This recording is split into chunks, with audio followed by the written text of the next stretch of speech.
These are some of the most disturbing and unsettling analog horror projects organized into an iceberg. We'll start with the more well-known and surface-level entries before moving deeper into the ones that are genuinely hard to watch, and in some cases, shouldn't exist at all. With that said, let's start at the top of the iceberg.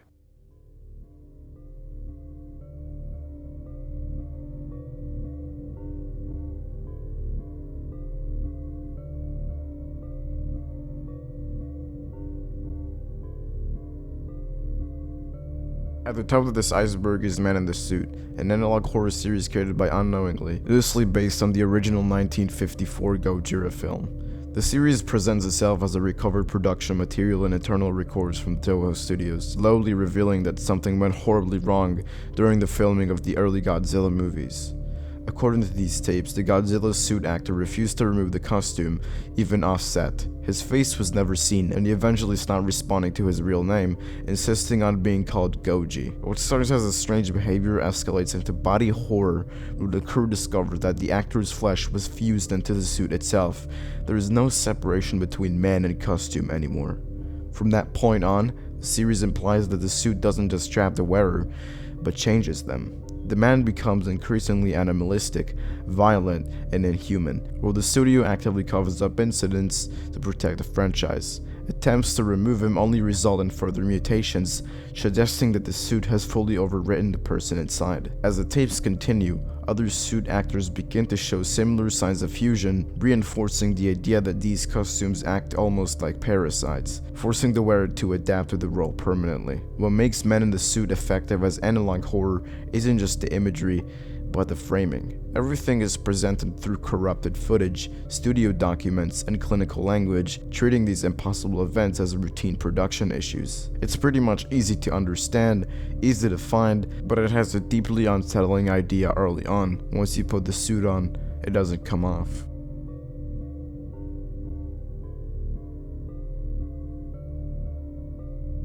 Another entry near the top of the iceberg is the Mandela Catalog, an analog horror series created by Alex Kister, first uploaded in 2021. The series presents itself as a collection of emergency broadcasts, police training tapes, religious programs, and corrupted VHS footage, all documenting events in a fictional place called the Mandela County. Through these recordings, it introduces entities as alternates, inhuman beings that can perfectly mimic human appearance, voices, and behavior.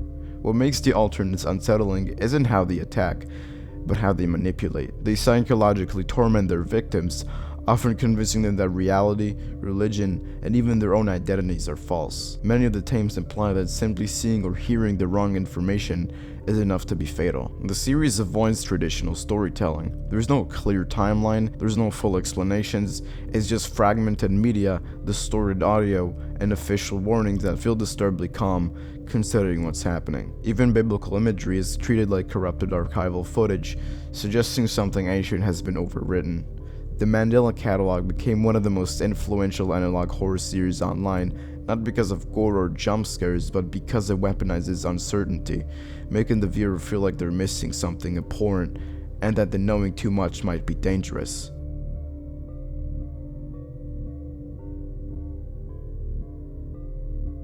Another entry near the top of the iceberg is FNAF VHS, a fan-made analog horror series created by Squimpus McGrimpus, based on Five Nights at Freddy's. The series reimagined the FNAF universe as a collection of found VHS tapes, employee training videos, safety guides, maintenance recordings, and company PSAs, produced by Fazbear Entertainment. On the surface, these tapes are instructional and corporate, but they slowly break down into something far more disturbing. Instead of relying on jump scares, the horror comes from implication. Animatronics malfunction in ways they shouldn't. Narrators go off script. Children's programming is interrupted by warnings and outright confessions. Tapes suggest that the animatronics are just hunted. They are aware, trapped, and suffering. What makes FNAF VHS effective as analog horror is how mundane it feels. The violence is rarely shown directly. It's hidden behind censor bars, corrupted audio, and cheerful corporate language that treats death as a technical issue. The viewer is often addressed directly, making it feel less like a story and more like you found something you weren't meant to watch. After its release, the series became hugely influential, inspiring countless VHS-style horror projects across YouTube.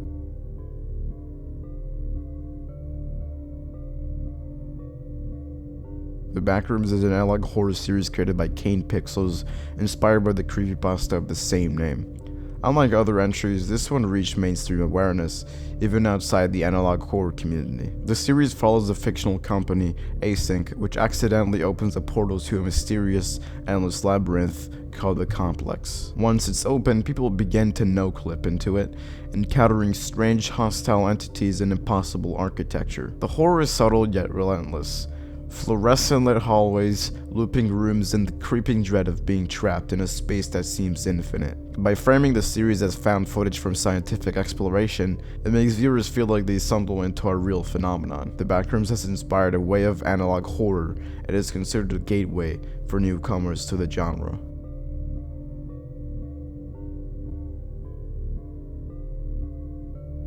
Gemini Home Entertainment is an analog horror anthology series on YouTube created by Remy Abode.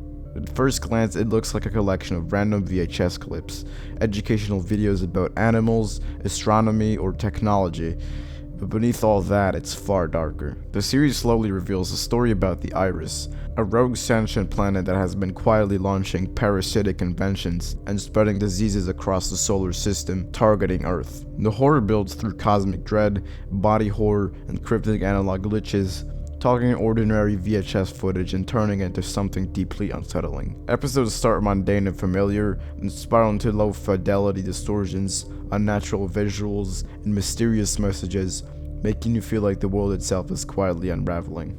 With 19 episodes so far and even a playable video game, Gemini Home Entertainment has become a standout in the analog horror scene.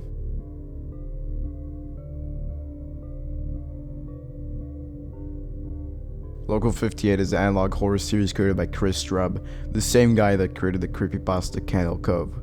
The series runs from 2017 to 2021 and is widely considered one of the first true analog horror experiences, even though earlier videos existed. At its core, Local 58 is about a fictional public access television channel, WCLV-TV, hijacked in subtle but terrifying ways. The broadcasts themselves become the horror, slowly warping the familiar into the unsettling. The episodes often start like normal TV, educational programs, children's shows, or emergency alerts, but then something breaks. The moon takes control, government warnings tell citizens to commit suicide, or GPS direction leads straight into danger. There's a sense that the world itself is watching you, and sometimes it feels like it's laughing. The series thrives on the tension between ordinary, everyday media and the surreal, terrifying events that creep in. Static screens, distorted audio, cryptic messages, all designed to make you question. What if your television isn't just showing you a story, but something far worse? Local 58 isn't just about the scares, it's also about the creeping feeling that reality itself can be hijacked, one broadcast at a time.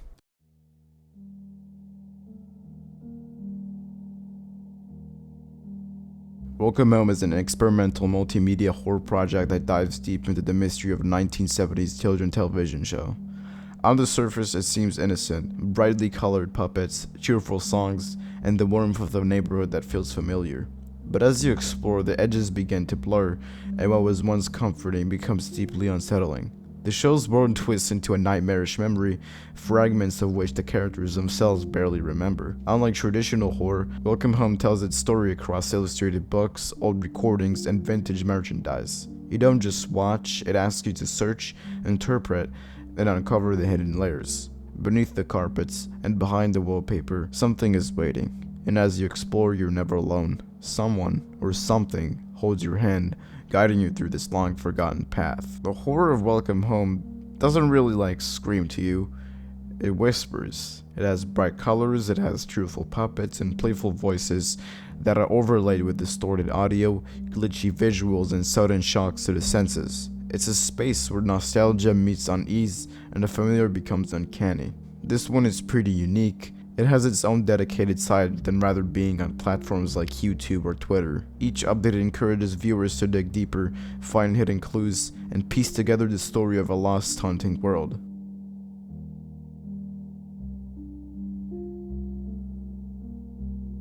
The Walton Files is an analog horror series built from found footage videos created by Martin Walls. At first it looks like a simple corporate training or promotional tape, but beneath the surface lies something far darker. The series is heavily inspired by Five Nights at Freddy's, but it tells its own story and its own continuity, with unique characters, locations, and a distinct 2D animated art style that feels almost innocently playful, until it's not. The story centers around Bunny Smiles Incorporated, the company behind the children's restaurant chain Bond's Burgers. The company is co-founded by Jack Walton and Felix Rankin, two men whose smiles hide secrets that would make you terrified. The animatronics Bond, Shaw, Buzu, and Banny are the showstoppers, cheerful mascots who are meant to entertain kids. But these machines house something far more sinister: the mangled remains of people tied to the company. As the series unfolds through a mix of archival tapes, hidden recordings, and secret videos, viewers slowly uncover the horrifying reality behind Bunny Smiles Inc. Missing people, haunted animatronics, and a company desperately trying to erase its dark past.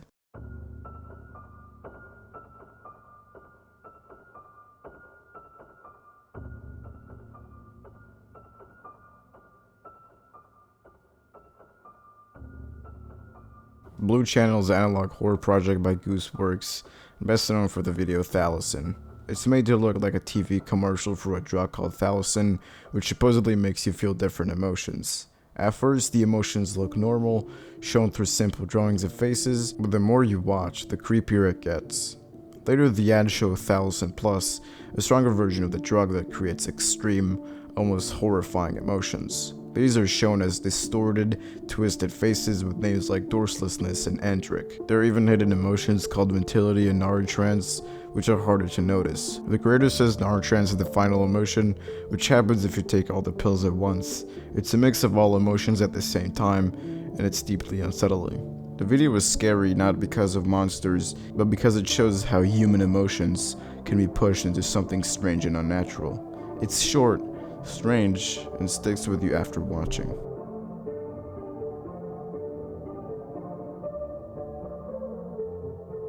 Harmony and Horror is an analog series on YouTube by Baddington. It's inspired by Five Nights at Freddy's, but it tells its own story about a toy company called M&A Harmony Toys. The horror comes from the company's dark past. One of its founders, Martin Graywinder, committed murders, and the series slowly uncovers his crimes.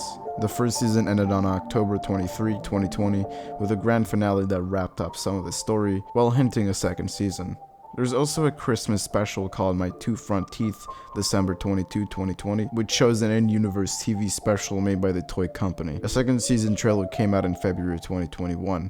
Unlike other VHS-style horror series and animatronics, Harmony and Horror focuses on evil clowns and creepy dolls, making it feel fresh and unsettling. The VHS style, combined with distorted visuals and a slow reveal of the toy company's dark secrets, is what makes it so disturbing.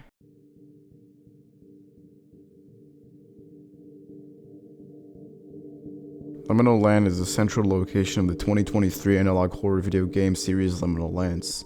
And it's abandoned amusement park with a dark, experimental past that slowly reveals itself through the game.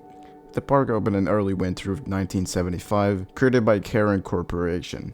Its goal was to be bigger and better than Disneyland, offering emotional roller coasters, a multi-level water park, and even a massive underground suburb.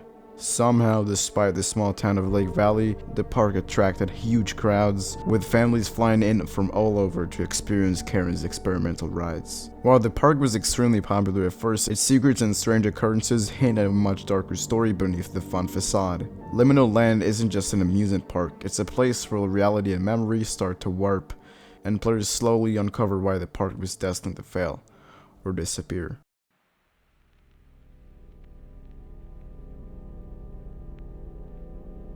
The Smile Tapes is an analog horror series by Patoriku. The Smile Tapes story centers around a terrifying drug made from some unknown fungus. Once someone is infected, they can't stop smiling, and worse, they attack anyone who isn't infected, spreading the fungus even further. The series started on December 15, 2021, and was finished on June 17, 2022, with a few extra videos later on, including Mule, which extends the story. The Smile Tapes has 3 volumes, so I'll go on each one. The first volume begins with a warning about a new drug that's already caused 500 deaths. Symptoms include mania, uncontrollable laughter, violence, and that terrifying permanent smile. We follow 2 patients in the hospital who slowly fall victim to the fungus. Week by week, their smiles take over, their behavior becomes violent, and by the end, their faces and minds are destroyed. One dies in the final stage, The other dies earlier. Nobody really knows how. An autopsy reveals that the fungus has invaded the brain, causing both the symptoms and the aggression. Spores even escape the corpse, forcing morticians into quarantine. Meanwhile, a man named Sean G starts logging strange experiences, dreams about a mysterious figure, and that weird smile. His mental state worsens. He goes on a deadly rampage, killing 16 people before being shot by the police. The tape ends with an eerie message over his blurred photo. It says, "Do I look beautiful? I'm in a happier place now." He smiles. And the second volume shows mysterious signals picked up on the radio, followed by a jump to October 1995, with nearly 1,500 deaths linked to the fungus and over 5,000 hospitalized. Scientists confirm the fungus spreads through spores, and new variant starts appearing. Variant A, original, deadly, and contagious. Variant B is harder to detect, and it spreads quietly. The last variant, Variant C, is extremely dangerous. It's strong, fast, nearly bulletproof, and violent. The video shows mass chaos, infected attacking people, and even the man from Sean's dreams smiling and praising the violence. By the end, we see someone running from a Variant C, leaving their fate unknown. And the final volume, Volume 3, jumps to March 1996 with almost 10,000 deaths. Scientists trace the fungus back to a microbe trapped in amber in the Yucatan Peninsula, possibly extraterrestrial in origin. We follow Oliver McCormick, holed up in his apartment, scavenging for food while the infected roam the city. He discovers that C variants are vulnerable to fire, using bug spray and a lighter to survive. Later we hear survivor Lucas Sutterfield recounting the events. He survived in his basement, fought off the infected, and eventually escaped to San Francisco. He confirms the outbreak eventually ended, but the scars, both physical and mental, lasted decades.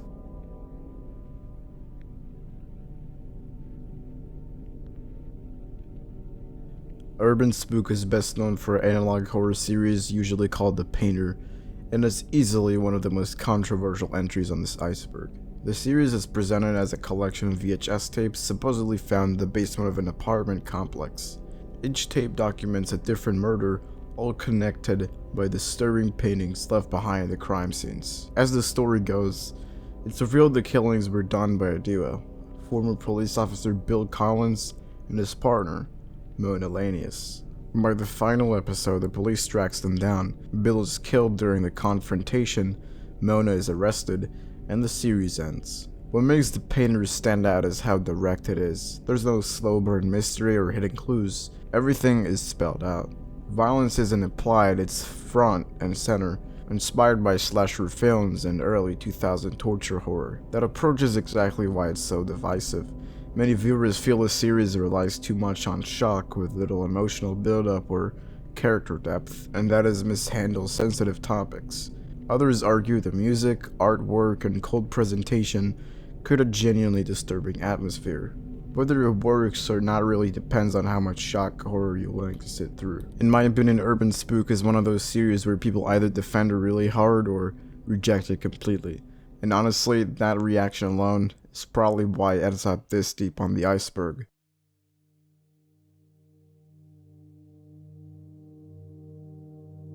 TOE is a newer analog horror series created by Dr. Nowhere, first appearing in late 2023. And it leans heavily into the idea of horror coming straight through your screen. The series revolves around an entity called the Locust. It's thin, almost human, kinda, covered in wires, and seems able to appear through TVs or video calls. What makes it even more unsettling is the implication that it may contain the soul of a child. Across its 3 episodes, we see the Locust trying to interact with people, banging on screens, repeating words like hello, and eventually forcing its way through. In one tape, a person begs it to leave, only for the screen to crack and the creature to break in. Strangely, the tapes often note that the victim's body appears untouched, even though something is clearly very wrong. The final episode leans to the theme of good children, using childish drawings, toys, and messages that slowly turn disturbed. This eventually leads it to a video call between 2 friends, where one unknowingly lets the Locust appear on screen. When it's over, everything inside the victim is gone. No wounds, no explanation. TOE is simple, quiet, and deeply uncomfortable, playing on the fear that your screen isn't just a screen anymore.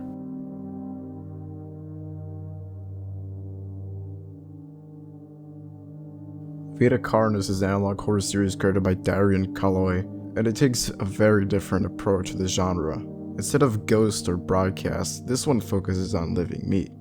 The series presents a world where strange flesh-like organisms began appearing as far back as the 1930s. These creatures all come from a plant or fungus-like organism called the crawl, which grows and buds into different life forms. Some of them are mostly harmless, others are extremely dangerous. Two of the most disturbing are the mimic, a humanoid creature that hunts humans by blending in, and the host, which releases spores that slowly rewire a person's brain before killing and consuming them. What makes this scarier is how casually it's all presented. Through documentaries, cooking shows, safety tapes, and even pet care videos, it becomes clear that a secret cult worships something called the Singularity, an entity believed to control all Carnus life.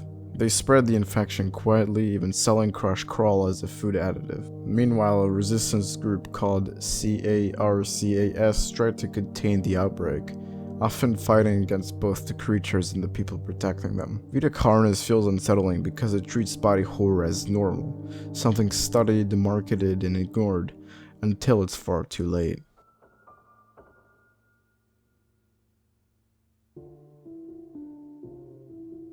Agamemnon Counterpart is a strange and often overlooked video uploaded to YouTube back in 2006, and it racked up over 1 million views, mostly because how unsettling it feels, especially for something that barely explains itself. The video opens with a title card claiming that in the year 2571, a videotape was found at the ruins of a blue planet. What we're about to see, it says, isn't even that tape, but another recording entirely.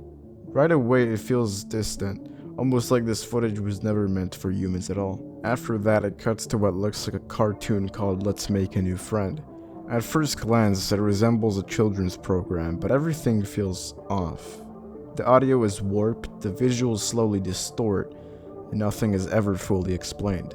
There's no clear story, there's no context, it's just an overwhelming sense that you're watching something you don't understand and maybe weren't supposed to. Some people believe the video is just a heavily edited cartoon meant to shock viewers. Others argue that intentional or not, this might be one of the earliest examples of analog horror simply because of how effectively it uses confusion, distortion, and discomfort instead of traditional scares. It's vague, unsettling, and deeply uncanny, and that's exactly why it stuck with people.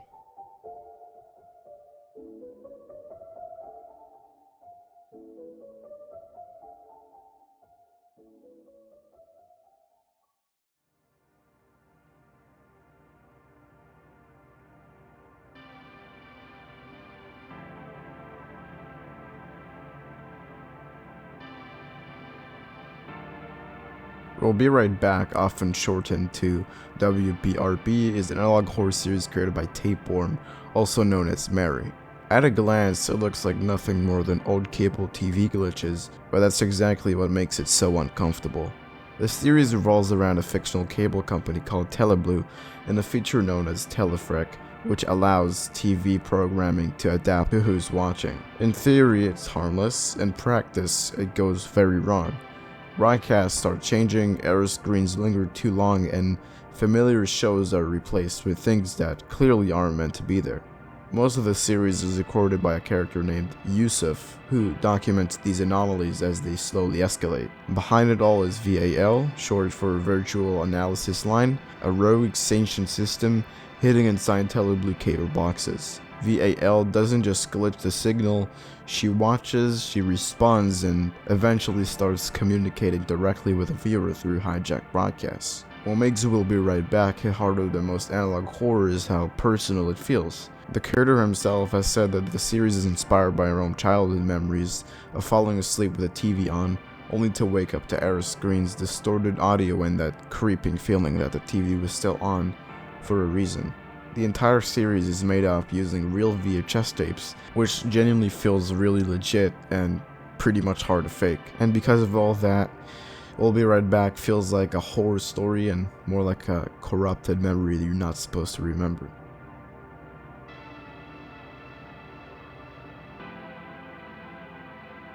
Next up on the Iceberg is Nako's Analog Horror, a 2022 series created by Anna Giricat. When you first look at it, it might seem like a low-budget experimental children's programming, but it does quickly become deeply unsettling. The series has 17 episodes. Each one presents as ads, educational clips, or safety programs, but almost all of them hide something horrifying beneath the surface. In Happy Child, the companion robot warps into a towering figure and kills someone. In Happiness Microwave Oven, a seemingly ordinary appliance instructs viewers to use humans as ingredients. Even holidays aren't safe. In Christmas Guide, Santa and his reindeer glitch into terrifying forms, warning viewers to stay away quickly. Other episodes feature warped educational programs, strange robotic caregivers, and distorted versions of familiar childhood objects, all slowly revealing the series' deadly, uncanny nature. The series thrives on the tension between nostalgia and horror. Ordinary, everyday objects and routines are twisted into tools of fear, creating an atmosphere where nothing is truly safe and the line between childhood and innocence is completely blurred. Naoko's analog horror is lo-fi, unsettling, and quietly terrifying, a perfect example of analog horror's unique power.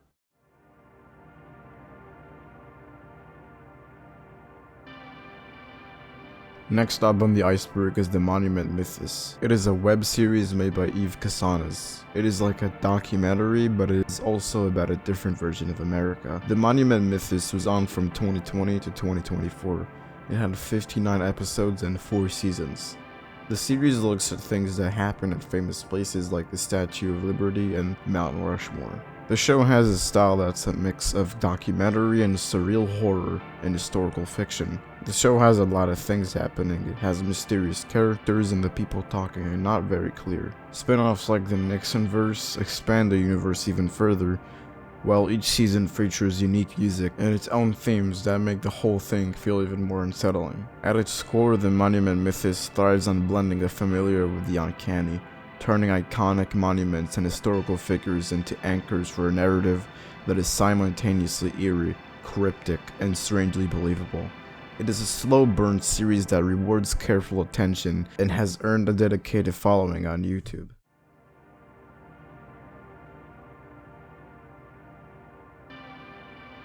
Alright man, I had to put this in the iceberg, I mean, come on now. So next up on the iceberg is The Oldest View, and this one is easily one of the most unsettling modern analog horror series out there, mostly because how grounded it feels. The series was created by Kane Pixels, the same guy behind the Backrooms found footage videos, and he started working on this in early 2023 while his Backroom series was on a short break. What makes The Oldest View stand out immediately is that it's directly tied to a real place, the Valley View Center Mall in Dallas, Texas, which was completely demolished in 2023. In the series though, the mall somehow still exists, except it's buried deep underground, with the only way in being these random concrete staircases that lead straight down to it. The story mainly follows a YouTuber named Wyatt, who finds one of these entrances while exploring a private park. He starts filming on his phone, and at first it feels like a normal urban exploration video. He goes down the stairs, finds an old locked gate, hears faint mall music playing, and eventually crawls into what looks like a fully intact shopping mall, just completely empty, silent, and very wrong. As Wyatt keeps exploring, things slowly escalate. The lights flicker on, the music starts looping, and then he realizes the staircase he came down from has collapsed. That's when the main thread of the series shows up, the Rolling Giant. The Rolling Giant is this massive wheeled puppet based on a real sculpture of Julian Reverchon, a historical botanist.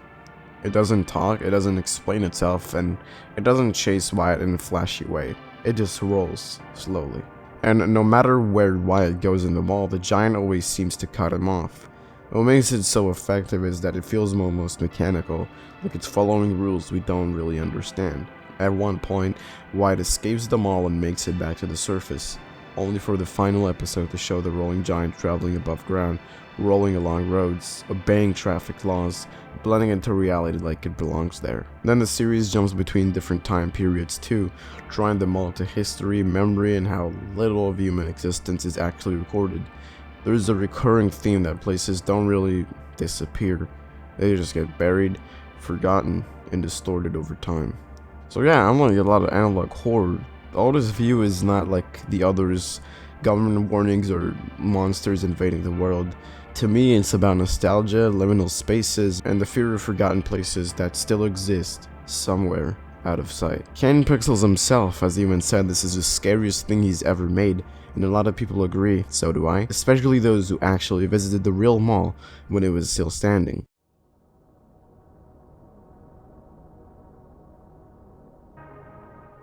Next up on the iceberg is Mr. Bear's Cellar, the main show of Khaled in Local 21. This series is infamous among analog horror fans for its disturbing mix of children's programming, aesthetics, and outright sinister events. The show supposedly ran for 32 episodes, with some like episode 24 being notoriously rare. The host, Mr. Bear, is a man in a bear costume, sometimes just a mask paired with adult clothes.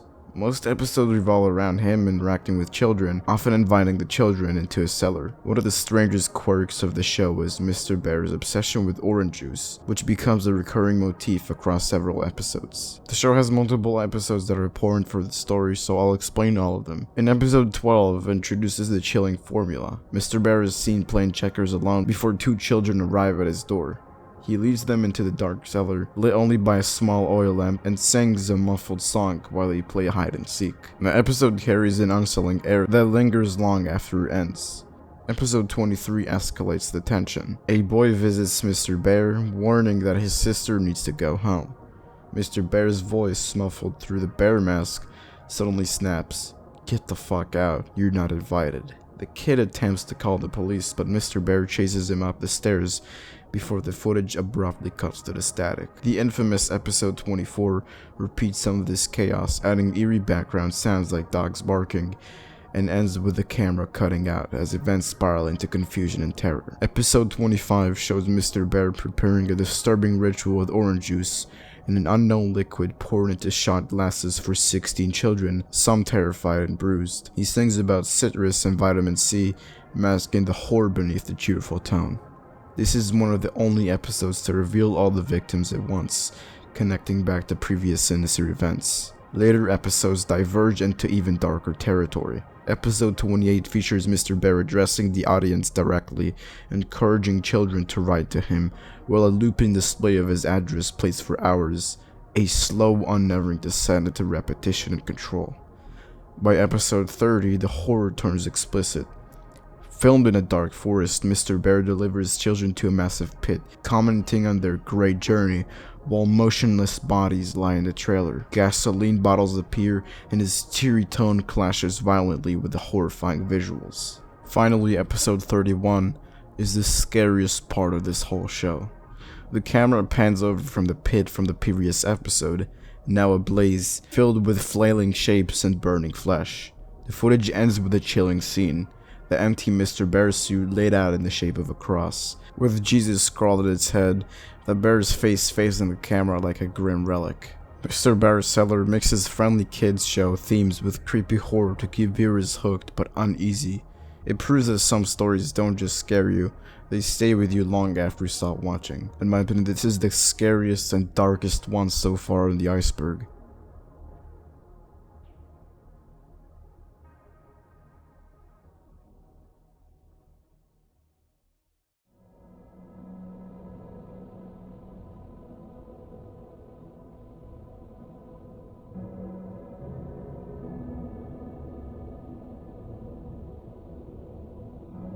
Dog Nightmares is an analog horror series on YouTube that uses William Wegman's dog shorts, placing dogs in uncanny human situations. The series follows Emily as she searches for her missing dog, Bailey, blending VHS footage, notes, and eerie photos. Chapter 1 begins with Dog Show, showing a dog with blacked out eyes and foreboding imagery. In Childhood Dreams, Emily's childhood photos reveal strange figures, including a humanoid dog in red plaid, later called a dog man. Episodes like Bite and My New Best Friend show Emily's obsession with Wegman tapes, missing dog posters, and cryptic notes documenting her desperate search. The dogman appears unnervingly close, and Polaroid warns he's still out there. The Bailey video is a quiet, melancholic send-off, while the 10K special hints that the dogman may have harmed Bailey. Chapter 2, starting with What Are You Afraid Of, revisits 2008. Emily follows strange footprints in the snow, discovers Bailey's name, and glimpses the dogman again. Notes and visuals emphasize that the dog is missing, or replaced by something sinister. The series excels in subtle terror, mixing nostalgia, uncanny dogs, and a slow-burning mystery that leaves viewers questioning what is real.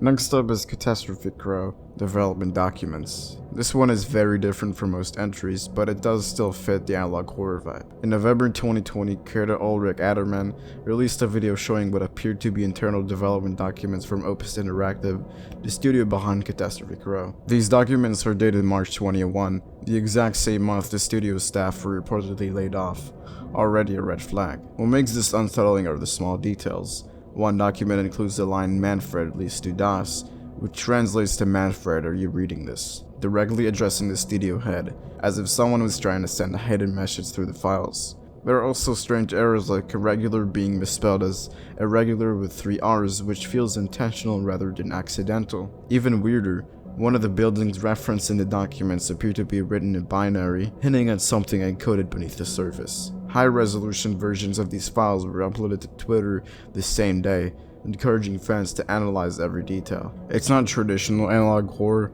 no VHS tapes or broadcast warnings, but the found document format, hidden messages, and eerie meta-storytelling definitely earned a spot deeper in the iceberg.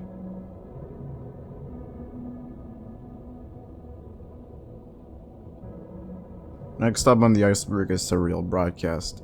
This is an analog horror anthology series created by Red Diamond, set in the fictional county of Berkshire, Maine. Each video takes a different form: school projects, radio explanations, TV broadcasts, documentaries, but they all slowly build the feeling that something is very wrong with this quiet rural area. On the surface, everything feels very normal, but the more you watch, the more crack starts to show. Some videos focused on local myths like the Cabin Man, while others document strange incidents, corrupted broadcasts, or unexplained behavior in forests, animals, and even radio signals. There is a recurring sense that Berkshire is being watched or recorded. One of the most unsettling parts is how disconnected everything feels. Each tape seems harmless on its own, but together they paint a bigger picture of hidden events, suppressed history, and something lurking beneath the country's culture. The series began in July 2020 on YouTube. Originally, there was supposed to be one final episode to wrap everything up, but it was later cancelled due to delays in the creators stepping away from analog horror community. Surreal Broadcast doesn't rely on loud scares. It's all about slow dread and the feeling that you're uncovering something you weren't meant to see.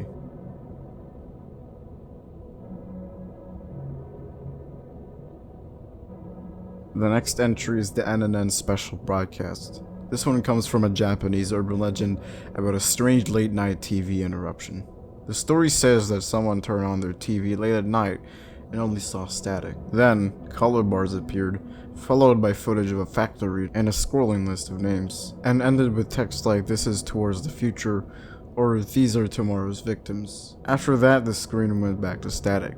No one knows if this was just a prank, a hacked broadcast, or something more disturbing. The uncertainty is what makes it so creepy. In 2007, a YouTube video titled "NNN Broadcast" was uploaded, recreating the legend almost perfectly.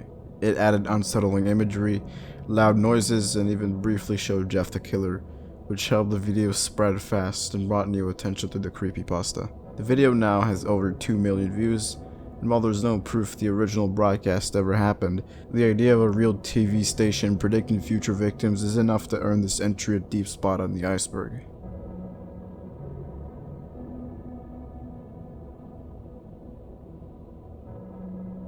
Next up on the iceberg is NOC Plus 10. The series began in May 2015, created by Emiliano and Andrea. Through their identities weren't revealed until the final video in 2025. At first glance, it might just look like a collection of cryptic videos, but beneath all that lies a story of a machine, trapped human consciousness, and experiments that went terrifyingly wrong. The series starts simple enough. Viewers are presented with cryptic messages and strange codes embedded in YouTube videos.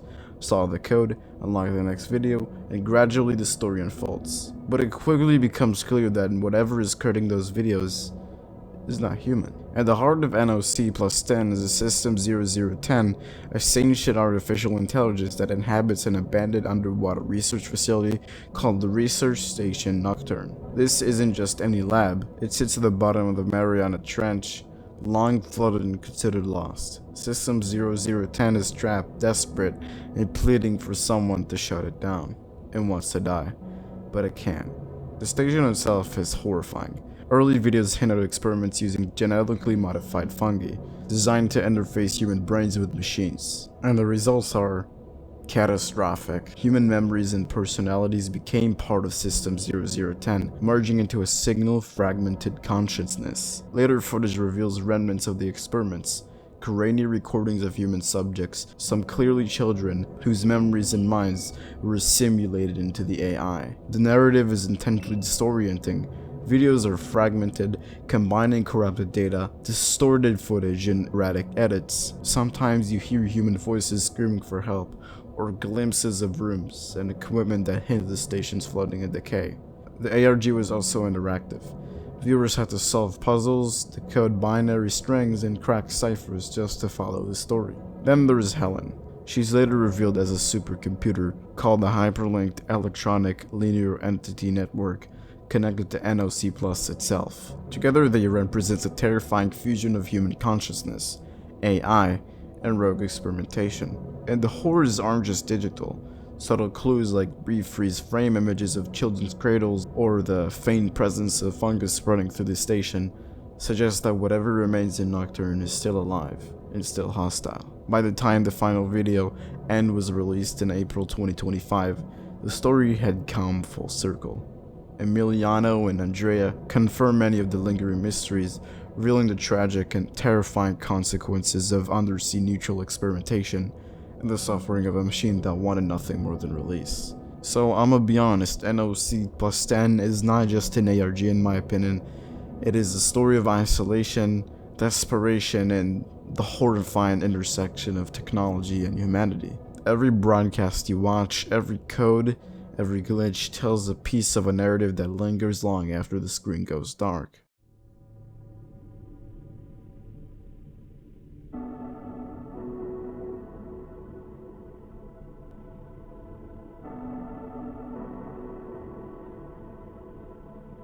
As a Russian myself, I wanted to find analog horror in Russian, simply because I think the Russian internet has some scary stuff to offer. The most popular one is Magnitoshkhtinskaya Oblast, and it is very creepy. It is a mysterious region deep within Russia, shrouded in secrecy. This is not just a remote area, it's a place where unearthly beings roam, and survival is far from guaranteed. The region is monitored by the Ministry of Emergency Situations, tasked with keeping the local population safe from the strange and deadly creatures that inhabit the area. Despite their oversight, many of these entities are unlike anything humans have encountered before. The creatures of this region are classified into two main types. First, there are Phragmats, creatures that are physically powerful and hostile, but don't seem to directly affect the mind. Then there are Kephals, beings capable of affecting thoughts, perceptions, and mental stability. Both types are extremely dangerous. Among the most notorious is the Apultai, nicknamed the Hugger. These bear-sized predators are highly aggressive and usually appear in spring, and only by striking their sensitive necks can one hope to escape. Running through the forest may help, but out in open fields, their strength is nearly impossible to evade. Then there's Yerdui, or taller. These creatures are unearthly tall with elongated limbs, and while not physically aggressive, their presence alone can cause headaches, nausea, and auditory hallucinations. They often visit villages on winter nights, seemingly to warm their arms on chimney tubes, but any interaction with them requires extreme caution. Close windows, lock doors, and resist the voices that may enter your mind. And finally, perhaps the most terrifying of all, the Ukromshik, or hider. The shadowy predator lurks in abandoned buildings, using impossibly long limbs to drag victims inside. Alone, survival is almost impossible. The only hope is being in the presence of others or securing yourself to a fixed object while calling for help. But the danger does not stop at creatures. The region is also home to a deadly parasite known as Nisvia, or nonchalance. This pathogen infects primarily women and the elderly, sapping their motivation, destroying appetite, and slowly leading to death if untreated. Treatment is only possible at the threatening Kephal Center, where victims are forced to perform basic work to regain their health. A chilling method, but the only known cure. Magnitsha Oblast is a place where the line between life and death is razor thin, and the unknown lurks in every shadow, waiting for the careless, the curious, or the unlucky. In this region, the creatures, the disease, and the darkness itself seem almost alive.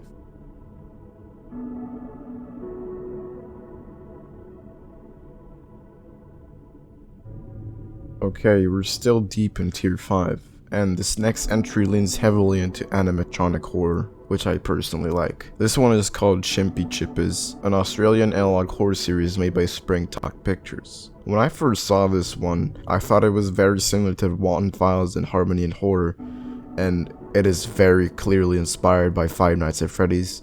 So I was like, yeah, what is this doing in Tier 5? But I realized that Chimpy Chippies does its own thing. It uses live action sets, it uses real locations, and even a life-size puppet for the animatronic, which makes everything feel way more grounded, and honestly, harder to watch. The story is told through 7 found footage tapes. Each tape reveals what went wrong at a children's restaurant called Chimpy Chippies. It started with a band commercial. A voice actor is recorded an ad, but he's visibly disturbed by the animatronic. The footage glitches, the sky turns black, and messages appear from a spirit claiming it's trapped and starving. By the end, Chimpy's eyes turn green, the footage breaks down, and the entity directly threatens whoever is watching, even through the screen. Things get weirder in tape 2. It shows security footage from a storage warehouse where Chimpy was moved after the restaurant closed. A man breaks in, the animatronic activates and attacks him. Afterward, text appears from the man's spirit, confused and begging for help, implying he's now trapped, just like the others. Tape 3 is where it gets really disturbing. A 911 call reports a woman with glowing green eyes holding the restaurant hostage. She rants about losing her God-given gift before killing herself on the call. The tape then reveals imagery tied to pregnancy and loss, hinting that something supernatural took her unborn child. Another 911 call from the warehouse ends with a voice repeatedly saying, "Hungry." By tape 4, a news broadcast tries to explain everything: murders, police involvement, and Chimpy being shot in the eye. But the broadcast is hijacked. Chimpy appears on screen holding food, children's laughter plays, and the text reads, "So many watching." It becomes clear the entity wants attention and viewers. Now we're in tape 5, the last sitcom. Is one of the creepiest parts, honestly. A normal comedy episode suddenly breaks when a character jokes, "Just shoot me now." The footage corrupts, actors become possessed, and messages appear saying, "We are many now, our hunger is never satisfied." The final tapes reveal that Chimpy is being controlled by false spirits, green demonic entities that spread through eye contact, even through recordings. They possess people, feed on tragedy, and use Chimpy as a vessel. An exorcism takes place the night the restaurant burns down in 1984, but even that doesn't fully stop what was unleashed. By the end, Chimpy Chippies is about more than just a haunted animatronic. It's about hunger, loss, grief, and something that won't go away. It seems like part of the curse, even to watch the tapes. Because of this, Chimpy Chippies is located in Tier 5, where the horror begins to feel uncomfortably real rather than fictional.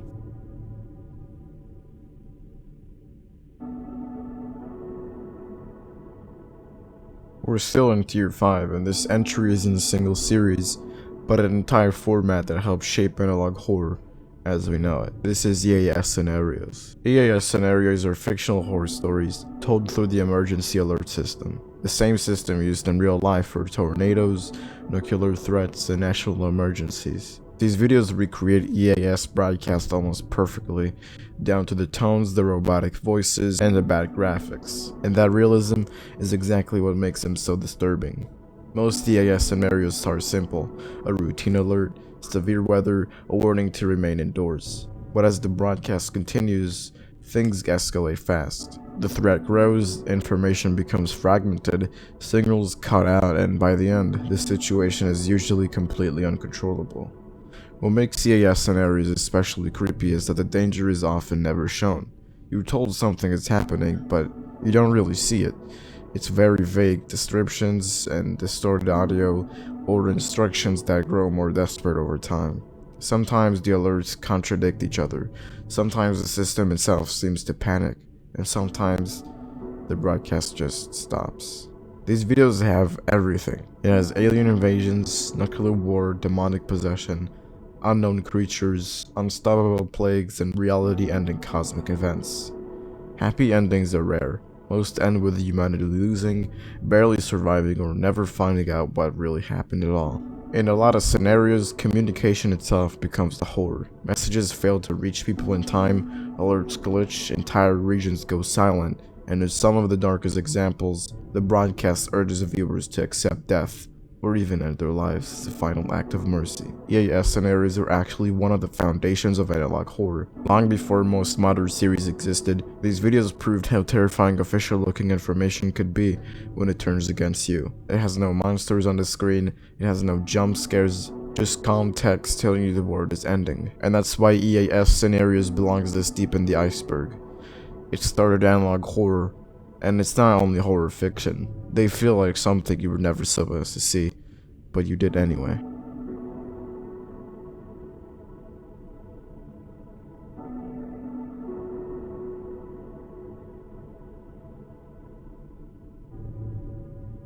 Next up in Tier 5 we have Greylock, also known as the Greylock Archives. This is an analog horror series created by Rob Gavigan, and it revolves around one specific place, Mount Greylock in Berkshire County, Massachusetts. From the very beginning, the series makes it clear that something is deeply wrong with this mountain, and that whatever is buried there has been affecting people for decades.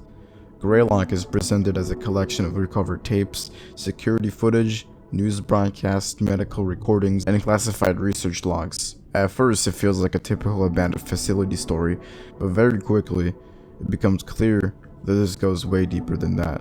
A major part of the story involves a company called Samiodyne, along with secret government programs studying something known as thought forms, entities that can manifest through human consciousness. In other words, ideas, fears, or imaginary beings that don't stay imaginary for long. As the tapes go on, we see the consequences of this research spread across the county. People vanish, homes are invaded by things that don't behave like humans, pregnant women lose their unborn children in impossible ways. Entire construction crews working under Mount Greylock become sick, deformed, or violently insane after uncovering something ancient beneath the mountain. One of the most disturbing elements is how often the series blurs reality and imagination.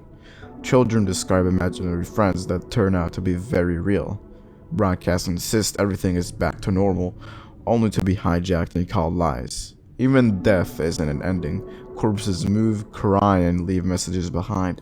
As Greylock goes on, it becomes clear that the mountain isn't just haunted, it's alive, or at least acting through people. Whatever is down there doesn't just kill, it assimilates. Minds, bodies, memories, all get folded into something larger and harder to understand. By the final tapes, the horror becomes unavoidable. People are fused together, animals merge with humans, subliminal experiments open doors that can't be closed. And the series ends not with a resolution, but with an instruction, directing the viewer toward the next phase, something called communion and simulation. Greylock earns its place this deep in the iceberg because it doesn't just rely on shock alone. It is slow, bleak, and deeply unsettling. A story where knowledge itself becomes dangerous, and simply understanding what's happening might make you part of it.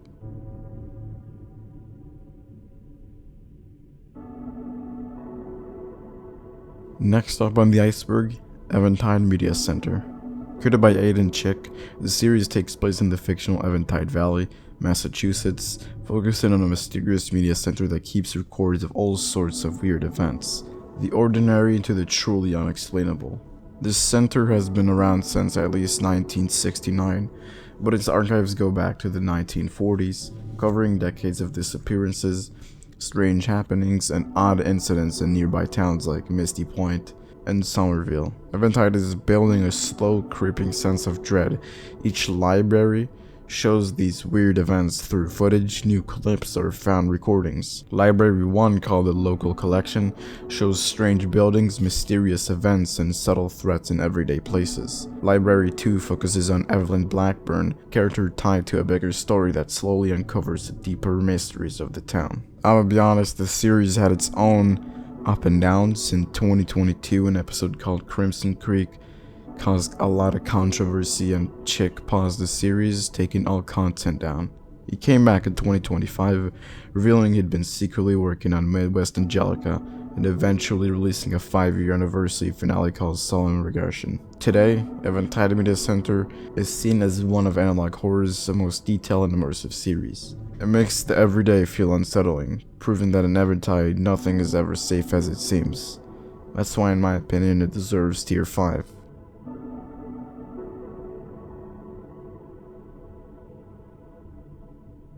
Next up on the iceberg is Ethan's Insanity, a UK-based analog horror series created by Harvey Nee, first released on April 16, 2023. It has 12 episodes and 2 seasons, and the series centers on Ethan, an elderly man suffering from dissociative identity disorder, or DID, whose alternate personality, Evil DeVille, is a violent, remorseless killer.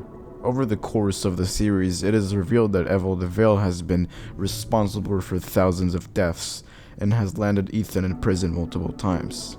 Set in London, the series uses both live action and ARG elements to immerse viewers in Ethan's increasingly fractured reality. The narrative follows Ethan's slow descent into madness, beginning with the discovery of a mysterious object in his attic, which bears sinister red eyes and grotesque deceptions. This object serves as a symbolic representation of the darkness overtaken Ethan, acting as the catalyst for his transformation into Evil DeVille. Themes explored in the series include the fragility of the human mind, trauma, identity, and the nature of evil. The duality of Ethan's personality forces viewers to question the boundaries between good and evil, and whether anyone is truly free from the darkness within. I personally really like this analog horror. It is unique and very different from other analog horrors, which makes it very likable.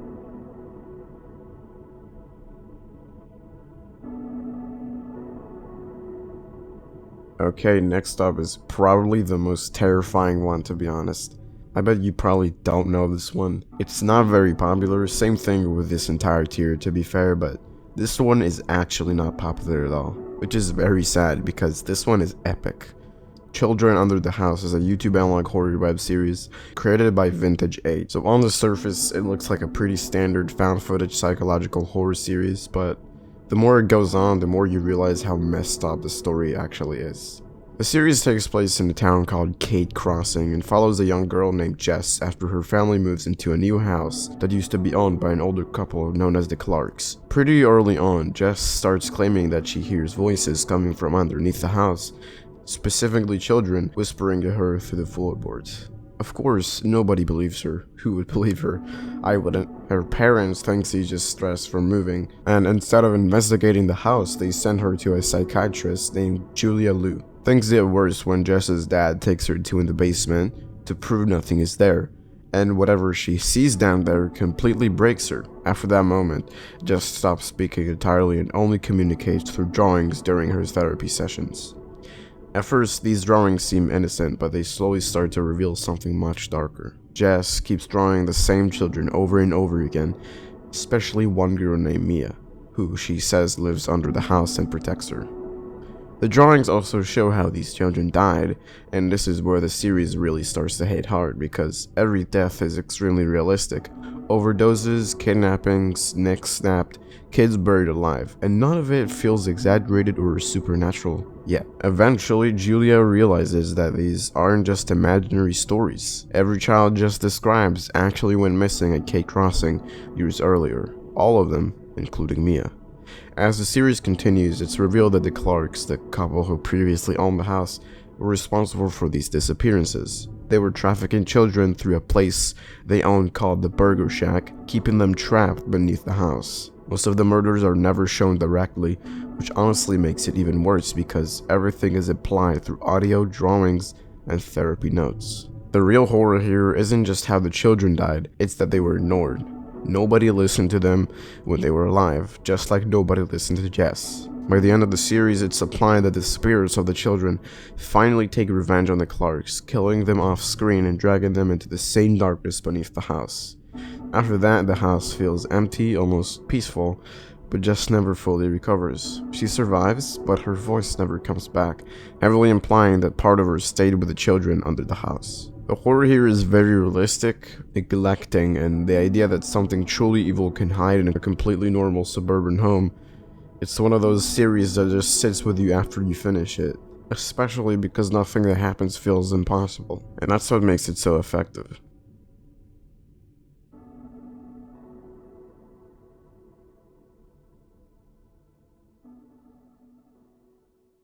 And that's it for this Iceberg created by Blazed Ghost Official, all 5 tiers along with a few entries I personally added and some I removed to make it my own. Thank you all for sticking around, your support really makes making videos like this worthwhile. Stay tuned for more, I'll see you in the next one, peace out.